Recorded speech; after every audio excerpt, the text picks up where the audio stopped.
We all have our favorite materials when it comes to building model structures, and that includes roofing materials.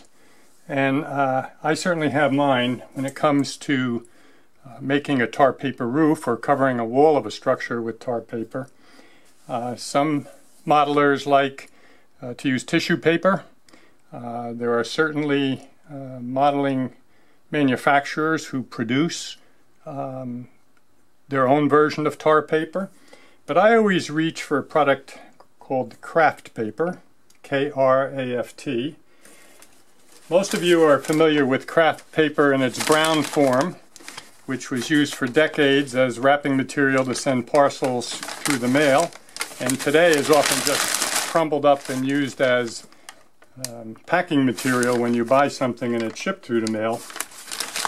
Kraft Paper comes on rolls, and it comes in lots of colors other than brown, and the place where you want to look for that is in your local school district. So if you know a teacher at the elementary level, or pretty much at any level for that matter, or a school administrator, or you have a child or grandchild who goes to school, ask them to see if you can get a couple feet of Kraft Paper off the roll. They stock it for covering up bulletin boards and things like that. As I say, it comes on a roll, and the two colors that I like for tar paper roofs are obviously black, and I also will use green. And when you tone this down with some chalks, you get a fairly good representation of the green rolled roofing that is fairly common. Again, the things it has going for it is it's quite strong. It is very thin. It cuts very well with a double-edged razor blade or a number 11 blade.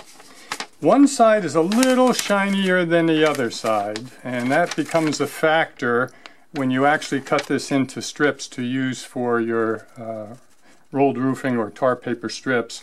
Because if you're not careful and you alternate strips, getting half of them with the shiny side up and half with the dull side up, it's going to give you that zebra effect that you don't want to do. So I'll talk about how I handle that.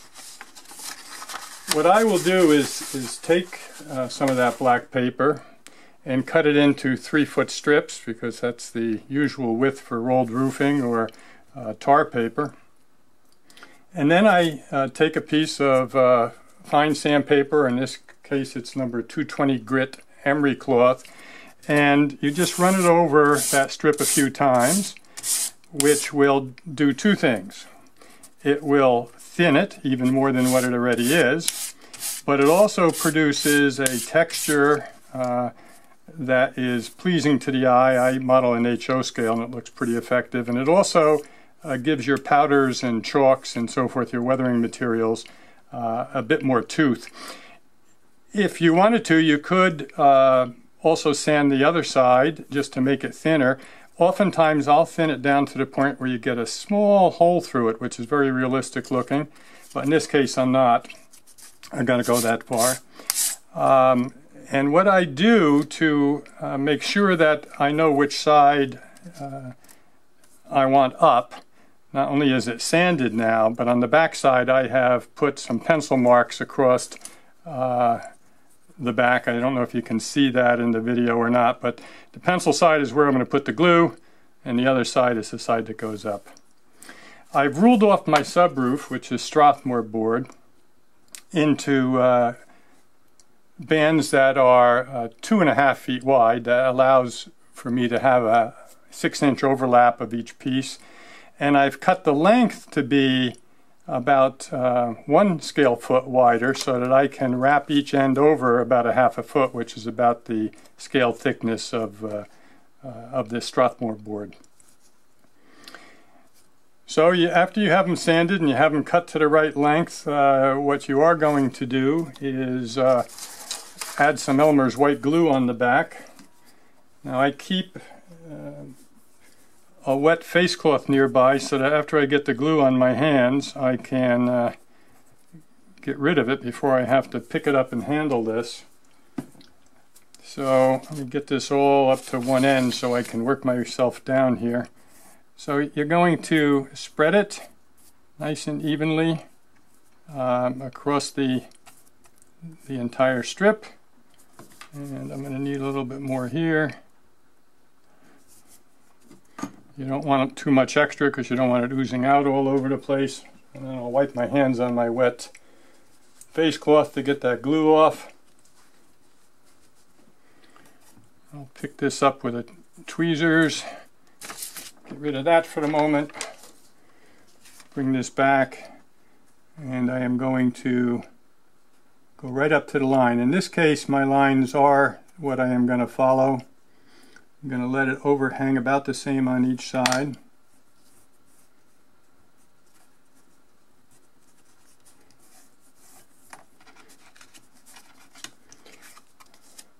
And as you can see, I have an overlap on both ends and an overlap on the front edge of this. I'm going to cut a 45-degree angle on that overhang so that when I fold it, it will do what I want it to do. And I will fold that down over the edge.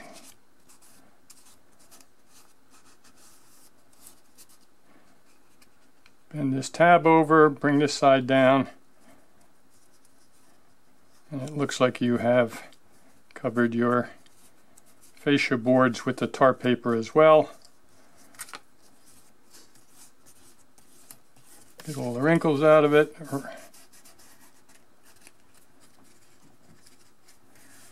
And now go on to the next piece. I'll just do one more for the sake of the video. Give you an idea. So that's my sanded side. So I turn it over to the back where I'm going to put the glue. And I do see here that the backside does have my pencil marks on, which verifies that I'm putting the glue on the right side. Just get a thin coating. If you saw my other video on the use of transfer tape to put on roofing materials, you heard me say that tar paper is one of the last places where I don't use the transfer tape. I use it just about for all other roofing materials, but not for the tar paper. This just works way too well to play around with it.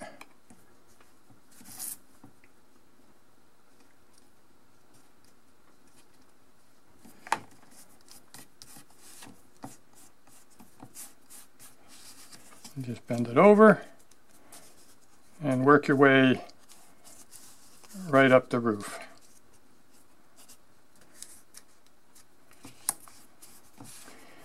Now, of course, I'm doing black paper on a black subroof in this case, but normally my subroofs could be white styrene, or it could be you know, the brown of either plywood or thin wood roof. But you can see, I think, that it'll just go up in strips like that, and it looks fairly good already.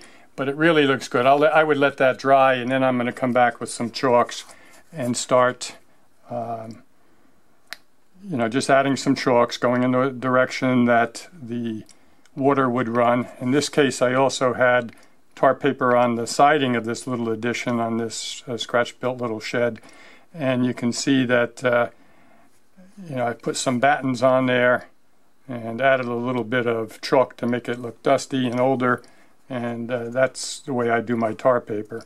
By the way, this structure is 100% paper and cardstock. There's even that is from a popsicle stick. So at one point I just wanted to try to see whether I could do a complete model the old-fashioned way and just using cardstock and paper. The battens are cut out of thin cardboard. The only things on here that are not paper is the piece of wire on that sign support and the actual L frame of the sign support. Everything else on there is paper, including the mullions on the windows and so forth. And that's how I do my tar paper, Kraft Paper. See if you can get some at your local school district. I think you'd like it.